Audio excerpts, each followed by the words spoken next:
Welcome to the Berkeley Haas Speaker Series, New Thinking in a Pandemic, Business, Economics, and Inclusion. This is an ongoing series on YouTube that's hosted by myself, as well as by Laura Tyson, who's our former dean and the co-chair of Governor Newsom's Council on Economic Advisors. Also hosting this series is Don Moore and Pierre-Olivier Gorenchas. You can check out Laura's interview with Jesse Rothstein, which is now on YouTube from 2 weeks ago. And before that, you can also check out Don Moore's interviews and myself interviewing other authors and researchers. My name is Ann Harrison. I'm the Dean of the Haas School of Business. In addition to being Dean, I'm also an academic researcher. I'm an economist. I study globalization, inequality, foreign investment, and I also study the environment. I'm so thrilled today to be joined by Hilary Hoynes, who is a professor of public policy in the Goldman School, and she's also a professor in our economics department here at UC Berkeley. She is the Haas Distinguished Chair in Economic Disparities. She is also the co-director of the Berkeley Opportunity Lab. Hilary's going to begin today by sharing her recent research examining how disadvantaged Americans are faring in the pandemic and during this crisis. We'll also discuss opportunities for policy improvements and how we can work toward a more inclusive recovery. Welcome, Hilary. Thanks so much for having me. It's delightful to be with you today. So I want to talk to you about some work that I've been doing over the summer, looking at the COVID crisis, and in particular, how the social safety net and the relief package is affecting the population with a focus on the disadvantaged population. And that work was prepared for a Brookings conference back in June. That was a special conference. All of the presenters and researchers in the conference were focusing on core issues around COVID-19. And the work was joint with my co-authors, Marian Bittler at UC Davis and Diane Schonsenbach at Northwestern University. So one important caveat that really has to do with the data limitations at this time is I want to focus on how the social safety net and the relief bills have responded to the COVID-19 crisis. What were the big elements? Where are the holes in that response? And who's being left behind? What do we see going on in the real economy for households in the United States? And the important kind of caveat and disclaimer here is that the major provision of the CARES Act, which I'm going to be talking about as one of the important features, is the $600 supplement to unemployment insurance weekly benefits. And that supplement has expired as of July 31st. And without additional provisions in Congress, unemployment benefits have now gone back to their regular state levels. And we, as yet, don't have data. Next week, we'll have new numbers that'll give us some insights as to how the most vulnerable Americans have adjusted to this decline in benefits. So perhaps we can talk about that in the Q&A. So just to start out, as Ann mentioned, 2 weeks ago, Laura Tyson had an excellent conversation with my colleague Jesse Rothstein, very much focused on the labor market impacts of the COVID-19 crisis. So I'm not going to spend time talking about that, but just to get a sense of how severe and sharp this change in the labor market in the United States is, we can see this very long time series for the monthly unemployment rate in the United States and the significant spike at the very end of this period in the COVID-19 crisis. As many have shown, the loss of jobs has not been equal across the population. Anne and I, for example, are continuing to do our work as we normally do, just from home with the same pay and all of the privileges. We see quite consistently that the job losses have been concentrated more heavily among low-wage occupations and also more among women than men. And people of color have been impacted more dramatically than other groups. So with that sort of very quick background about the unemployment context, I want to focus on what the policy response to the COVID-19 crisis has been, and with a particular focus on the policies that translate to direct payments to families.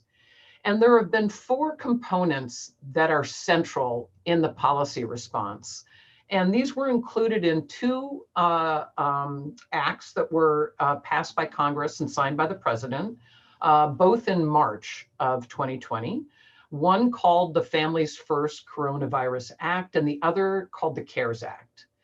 And here are the 4 sets of provisions that were included in those important policies. The first is the expansion to our unemployment insurance system, which provides some wage replacement for those who lose a job through no fault of their own. And the $600 top up to the regular unemployment benefit on a weekly basis was a tremendously important component of the CARES Act that was passed in the middle of March.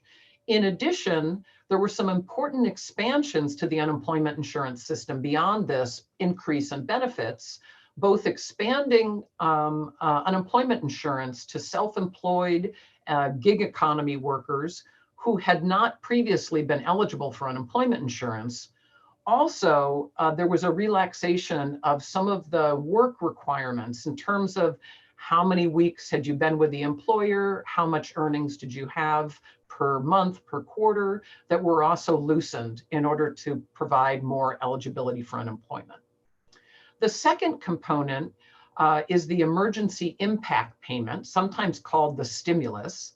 This came out of the Treasury and was a $1,200 one-time only payment per adult and $500 per child that was phased out at earnings levels of starting at about $75,000 for single filers and $150,000 a year for married couple filing units. As I'm going to come back to later, this was not a universal payment scheme. There were some groups that were left out of this emergency impact payment, and I'll come back to that later. There was also an expansion to a critical element of our social safety net in the United States called SNAP, or food stamps, or what we call in California, CalFresh.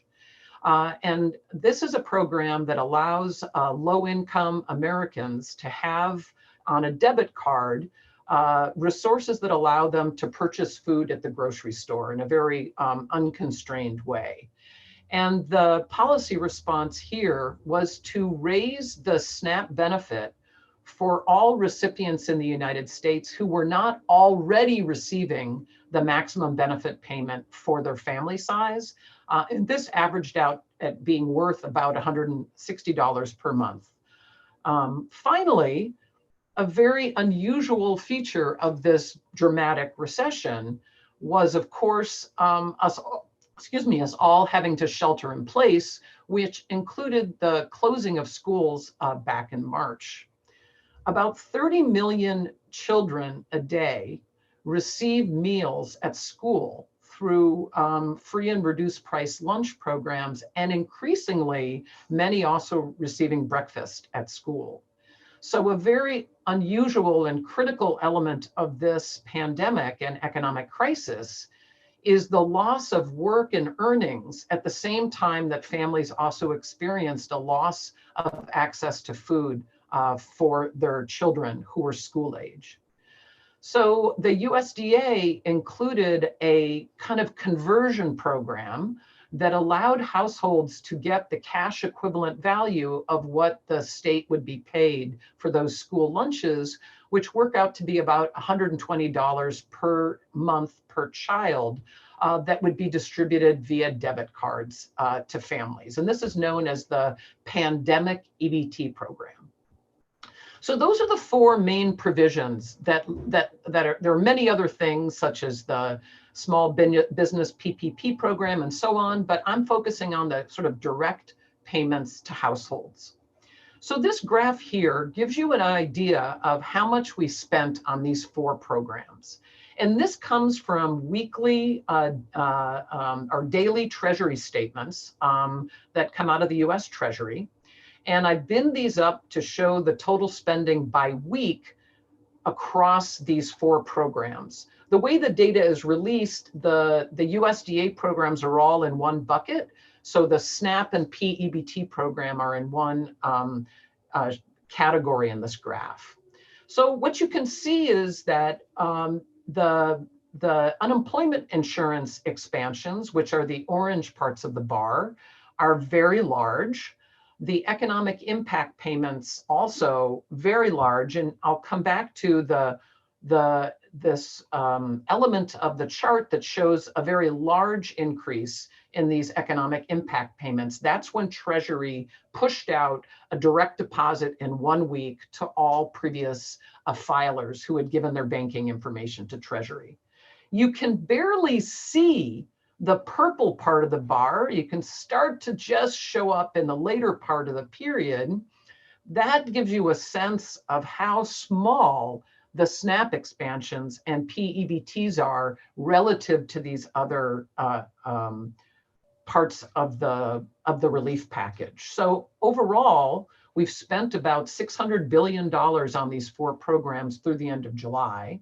Almost 2/3 of that is in the unemployment insurance, a third in these relief payments, and a small amount on the SNAP. So this is sort of the good news part of the talk. Congress acted fairly quickly. The CARES Act was passed there in the second half of March. A lot of dollars have been spent. We've got 30 million continuing claims for unemployment or more. That's critical and important. We also saw a very quick and dramatic response of the SNAP program, providing these food resources to facilitate households being able to purchase food. You can see that what I put together in this chart is since February, which was the peak of the business cycle prior to the COVID-19 crisis, I plotted out how much our spending on SNAP in the nation as a whole has gone up relative to February. And you can see that that's gone up by, the spending is more than doubled. And just to put this in perspective, I've put on the same chart the spending increase of SNAP to the Great Recession back in 2008, 9, 10. And it gives you some perspective on just how quickly and just how much SNAP has gone up. It's important to point out that SNAP is very well suited to respond to times of need. It's an uncapped entitlement, which means that eligible households will be able to receive benefits without any sort of funding limit. And in the context of talking about recessionary responses, this is a very good automatic stabilizer because it's putting purchasing power in the pockets of households quickly and with little administrative hassles. So that's sort of the good news part of the talk. Despite all of this spending, the real-time data shows that many households are actually in quite a bit of economic distress.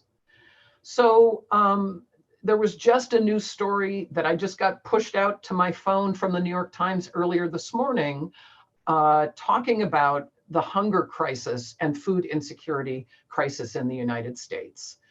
So food insecurity is something that we measure on an annual basis in the United States. The USDA has a battery of 10 questions that asks households things such as, does your income sometimes not go far enough to purchase your food? Some more severe questions like, do you ever have to skip a meal because of lack of resources? Do you ever go a whole day without eating? And so on.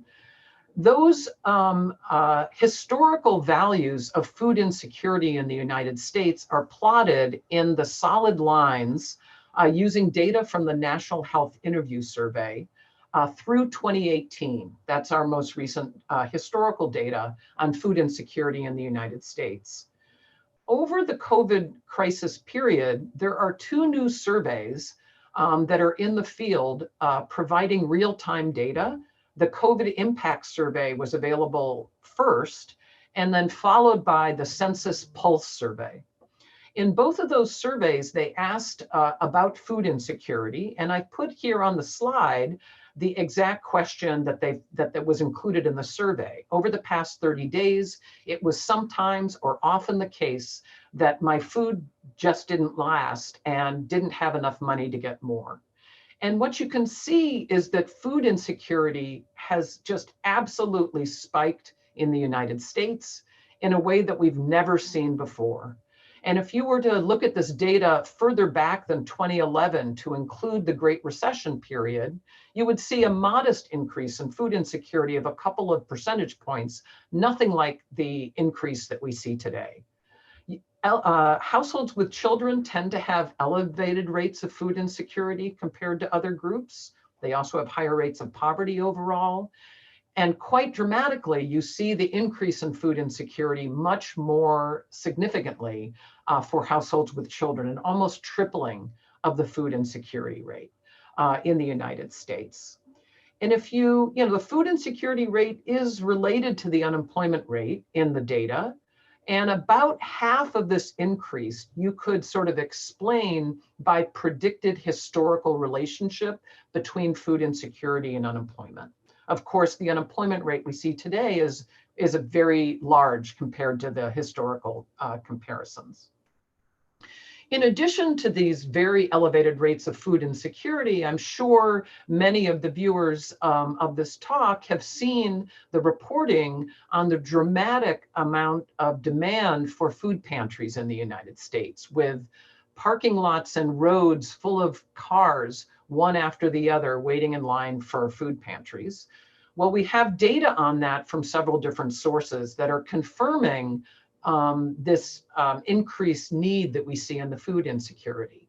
So again, we have the lines here are tracking historical data on food pantry use, which is asked once a year in the CPS data. And it asks about, did you use a food bank last month? In the COVID impact survey, we have data on asking people if they used a food bank last week. And we see greatly elevated rates of use of food pantries, which is also confirmed by, for example, Feeding America, which is a sort of national association of food banks, in questioning their member groups, have consistently found increases in demand at food pantries of 70% or more.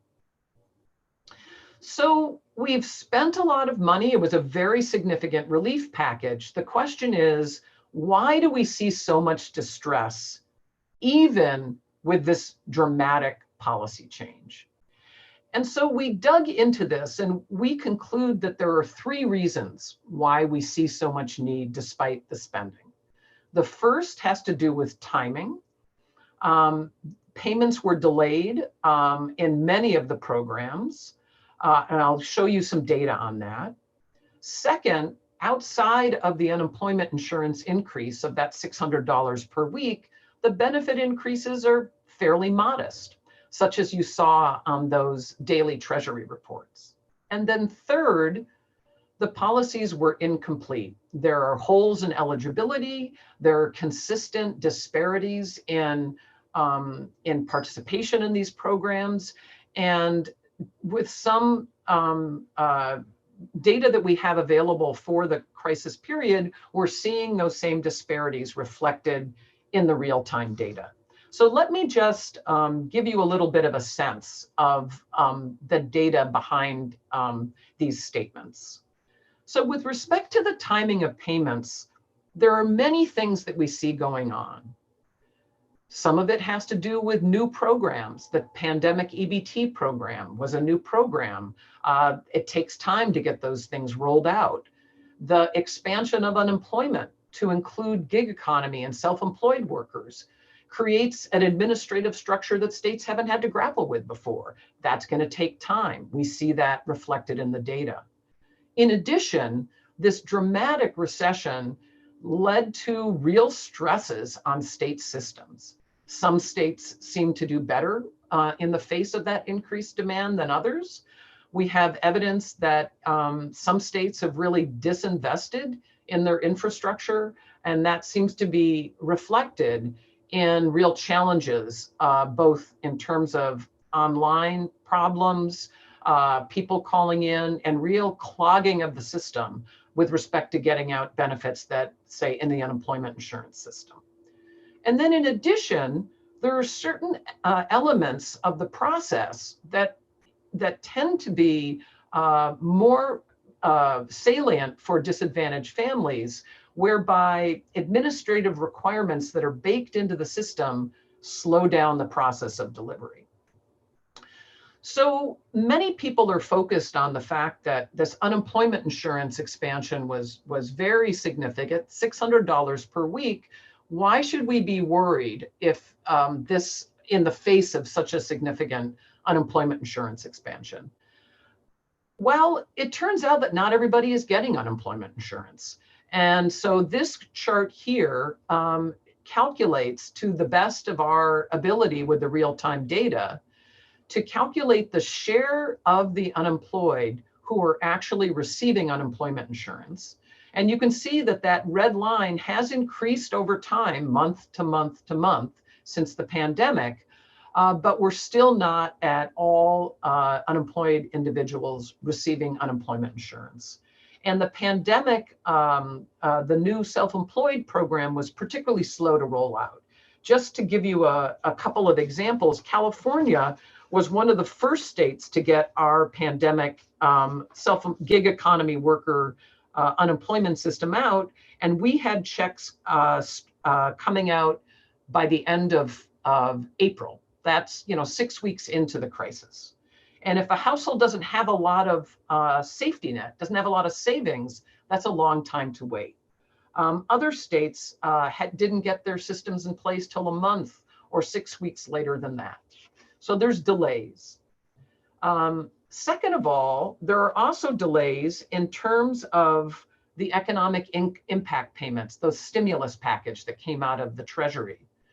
So interestingly, the way the Treasury delivered these benefits was, if you had previously filed a tax return in 2018 or 2019, you would have to take no action. And the payment would automatically be sent to you if you were eligible. If you had given the Treasury your banking details, they direct deposited that all out on April 17th. That's why you saw that big spike in that chart. If you didn't have your banking details, checks were sent out, and those sort of dribbled out in the weeks after April 17th. However, if you didn't file a tax return, which households are not required to if they have sufficiently low earnings or low income, then you actually had to take several affirmative steps to apply for those benefits. And estimates show that 12 million individuals are eligible for these payments, but had to go through a new administrative structure to get them. And the data is incomplete on this at this point, but this looks to be really a very slow process. And these are the most disadvantaged Americans that would have to take these additional steps. So just one more example of the delay. This is a chart that gives you an idea of how quickly across the United States this pandemic EBT program was distributed. This was a new program. We had to convert an in-school school lunch program to a debit card to households, a very challenging implementation problem. And it took a long time to get out. And now that program is expired, and that benefit is gone. So then the last point is just an issue that these relief package expansions do not reach all Americans. Part of it has to do with statutory limitations. Undocumented workers are not eligible for unemployment insurance. All households that had any adult that did not have a Social Security number were ineligible for the economic impact payments. That is a much more dramatic limitation to immigrants than prior stimulus payments have been. Finally, unemployment insurance, even among those that are eligible, not everybody is converting to being on the program. The blue bars on the left give you an idea. This data is from the sort of beginning of June that shows the fraction of individuals by education level who were either already receiving or had applied for unemployment insurance if they had been furloughed. And you see dramatic disparities by education with lower rates of access for those with lower education levels. And this has been replicated. I was just reading an article by Liz Ananot that had some data for a sample of 1,000 individuals in Philadelphia showing similar patterns of lack of access. And on the right side chart, you can see that this is looking backwards to the Great Recession. We also saw differences in access to unemployment insurance. So not everybody is receiving the benefits.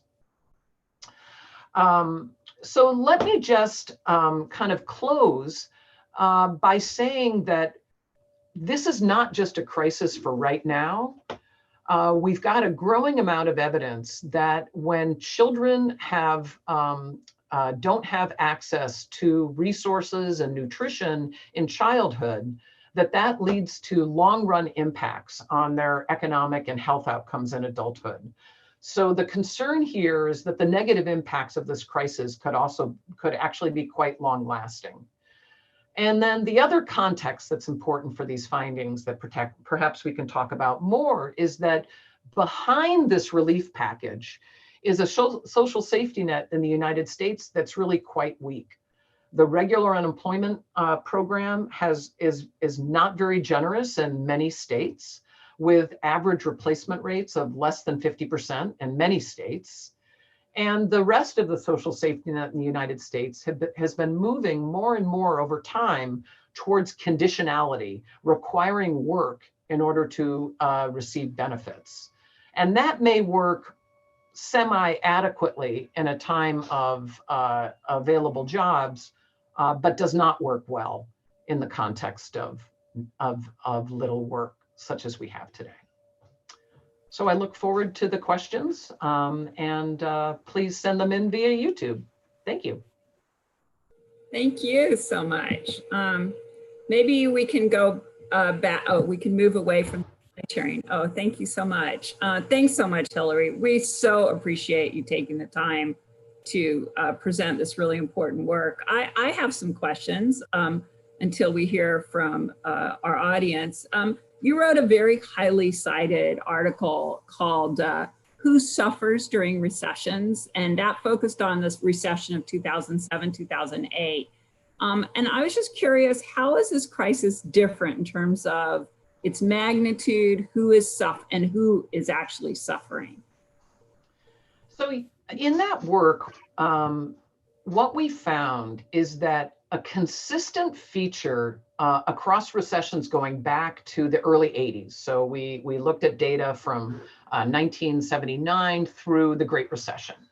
And what we found consistently is that when an economy goes into a recession in the United States, the risk of job loss is not uniform across the population. And there's a very consistent pattern whereby men are more impacted than women. Very young workers are more impacted than middle-aged and older workers. And people of color, Black and Latinx workers, are more impacted than white workers. And actually just this week, we got the data together to update that work and say, well, how is this recession different? And there's other work that's coming online that also supports the following conclusions. And that is the main difference that you see between the current crisis and earlier crisis, besides the magnitude, of course, and the severity, but in terms of the distributional impacts, is we see women being, it used to, essentially recession, the main explanation for why men tend to be more impacted than women is that they tend to be more likely to work in very cyclical industries, such as construction and manufacturing. And women are more represented in services and public sector, which tend to be less affected by cyclical fluctuations.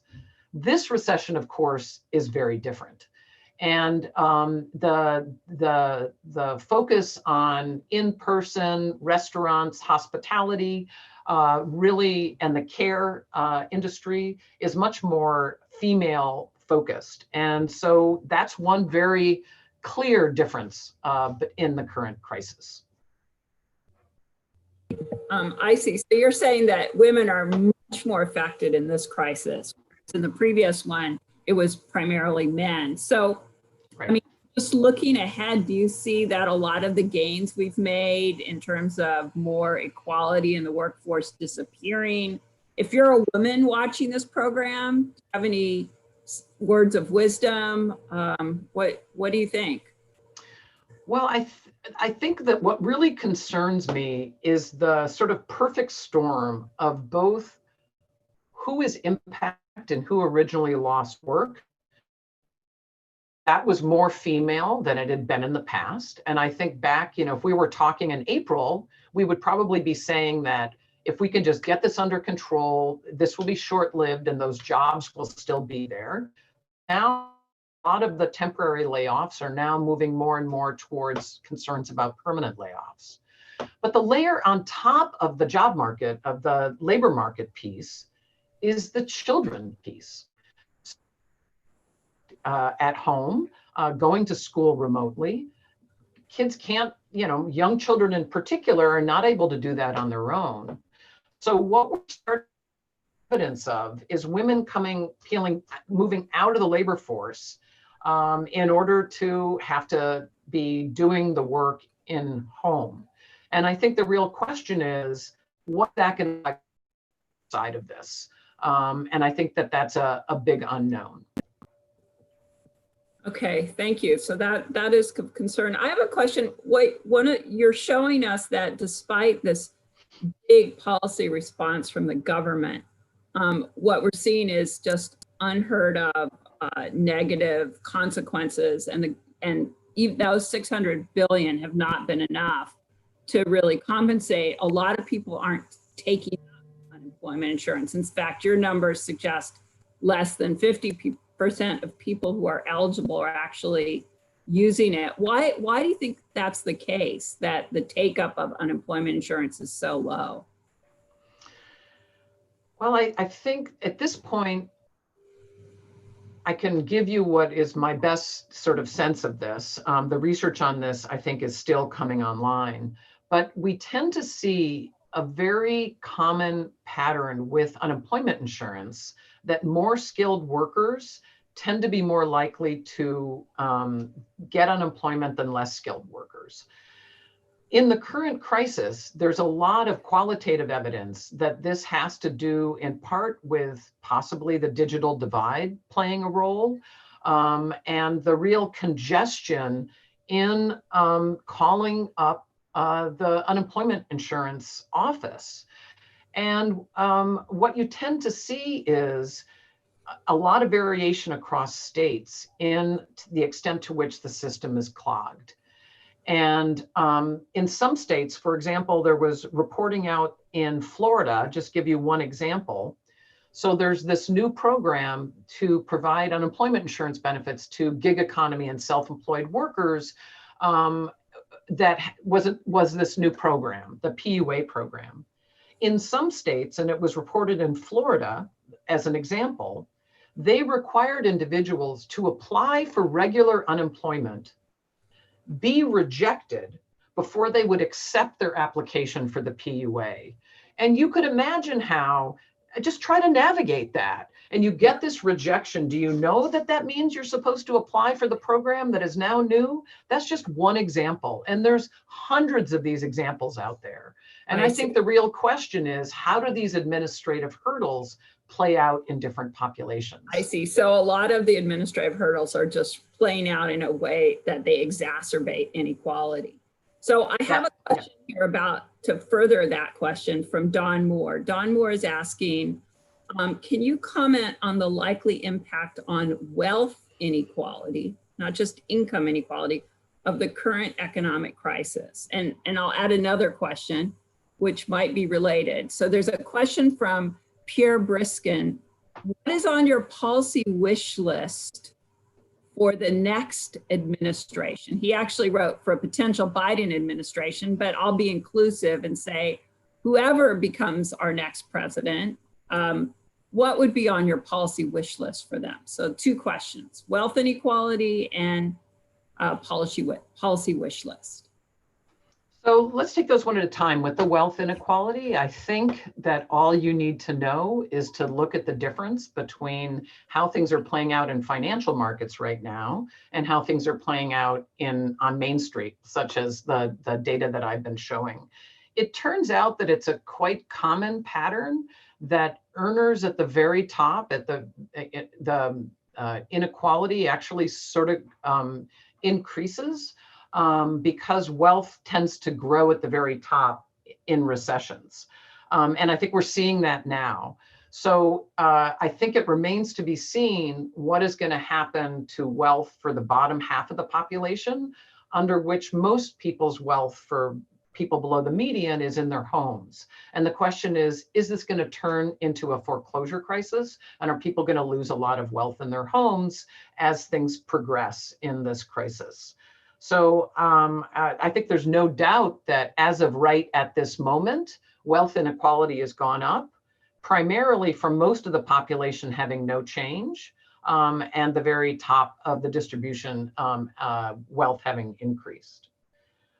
In terms of what is on my wish list, I think I could call out two things that I think are very central in terms of what we're talking about today, in terms of this crisis and how the weathering of that might have been different if we had some policies in place. And I think near the top of my list are universal health care. I think another, sort of second wave of crisis that this COVID-19 pandemic is going to generate has to do with unpaid medical bills, of which there's recently been a lot of reporting on. The second thing that would be on my list is something that came out as a recommendation of a National Academy of Sciences panel that I had the good fortune to be part of. The task of this National Academy of Sciences panel was to summarize the research on the short and long run impacts of child poverty and what policies that had an evidence base could be implemented to reduce child poverty by half within 10 years. That was our statement of work. And one of the things that we advocated for, recommended in this National Academy of Sciences consensus report, is something called a child allowance. A child allowance is used in a lot of countries, most recently in Canada, introduced in the Trudeau administration when they first came in, on target to reduce child poverty by half in Canada. Essentially, you can think about that a child allowance is like a child UBI that's phased out at sort of middle income. And so the structure in Canada is you get 6,000 Canadian dollars per child per year. And once your income goes over about 200 or 300% of the poverty line, that benefit starts to be phased out. It's administered through the sort of Social Security system, and you think of it as just a basic sort of floor, income floor that helps provide a lot of protection. So those would be two things. Universal income targeted at children. Yes. So that's a really interesting suggestion. I just want to follow up. You're telling us that there have been horrific consequences of this pandemic, but that the government did spend a lot of money, in fact, $600 billion, but it wasn't enough. So I guess our question is, can the government really afford to increase support, for example, through a universal child allowance, or to plug those gaps in coverage? What do you think? Well, I think there's two pieces here. There's the what do we need to do now, and what do we want our society to look like going forward? And I think that it's very clear that in terms of what do we need to do now, we need to do more. We need to think big right now in order to stop the crisis that we have going on. When I talked about the universal health care and the child allowance, that's very much something looking forward. I don't think we should be worrying about the price tag on the relief package that we need right now. The more and more that we learn over time, we've not only got evidence of a lot of stress right now in households, but we know that that means a lot of cost in the long run to those families and to society as a whole. I see. So what you're saying is that we can't afford not to address this, because this is going to have long-run consequences for the health and wealth of our economy. I have a question here from Kathy Garza. She writes, our local high schools are providing meals to all kids, a recent change in policy from the start of the school year. How does this impact the CalFresh program and household well-being? Great question. So when I was talking about this new pandemic EBT program, this was meant to be a program that provided cash to households to spend on food in the absence of schools not being in person. Now, as we've moved back into the school year, that pandemic EBT program has been canceled. So schools are back to basically the option of providing meals at the school. And so the question is, what do you do about schools that are not in session? Well, the schools that are able to do this are creating grab and go programs. The decision was made to make this universal, that is, anybody who goes to the high school can come in and get the food, because of the difficulty of having to screen who was eligible and who was not. So I actually think it's a very good idea, because it's going to reduce the administrative hurdles and make it easier for people to get the food. I actually think, however, that it would have been better to keep up this EBT program, because we don't need to have people going to schools and standing in line, and all of the effort and cost of putting together these meals is not nothing, and there's a health risk associated with it. So the advantage of the pandemic EBT program, which we've already gone through the process of creating, is that it gives households sort of more flexibility. And I think it would have made sense to keep that going. But in the absence of that, I think it's a good policy what they've converted to. Thank you. Thank you, Hilary. We have two more questions here. We have a question from Samuel. He says, if one of the problems with getting benefits to eligible unemployed people is lack of information, are there programs that can help guide potential recipients through the process? Perhaps new software tools? Perhaps this is a great project for some of our entrepreneurs.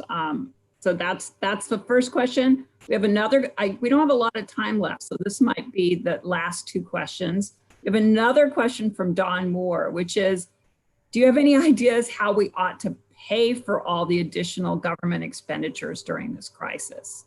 So you might want to take the easier first question first, although they're both tough questions. You know, there's been a lot of innovation in the space around getting information out to recipients, not as much on unemployment, because I think that just hasn't been on people's mind. Most of the innovation that I've seen has been for SNAP, where, participation rates in California had been something 60, 65%. and also in the new Cal EITC, which is a tax credit. And I actually have the great fortune to be on the advisory committee of the group at Code for America that has been really out there and very innovative in developing tools and apps in that space. And I imagine that there's a lot of work going on in the unemployment insurance space. It just is happening in real time and I don't know about it yet. But I think that there's a lot of opportunity out there to match people with information. And it's not just the information, it's trying to help be the conduit to populating the forms that are necessary for eligibility. So I can fill it out on my phone, and then on the back end, Code for America populates the necessary state forms and pushes it through to the office. And these are the kinds of things that have started to show some real possibilities. Thanks, Hilary. It sounds like we don't have time to address Don's question, but I want to wrap this up. I just want to thank you so much. You have really shed a lot of light on a lot of difficult issues. The numbers you showed us today are shocking. You showed us that 1 in 3 households with children is experiencing food insecurity in America today. You also showed us that despite the very significant response of the government through various programs, it's not enough. And we really appreciate everything you've shared with us today. Thank you so much. Thank you so much. Great to see you. Bye, everyone.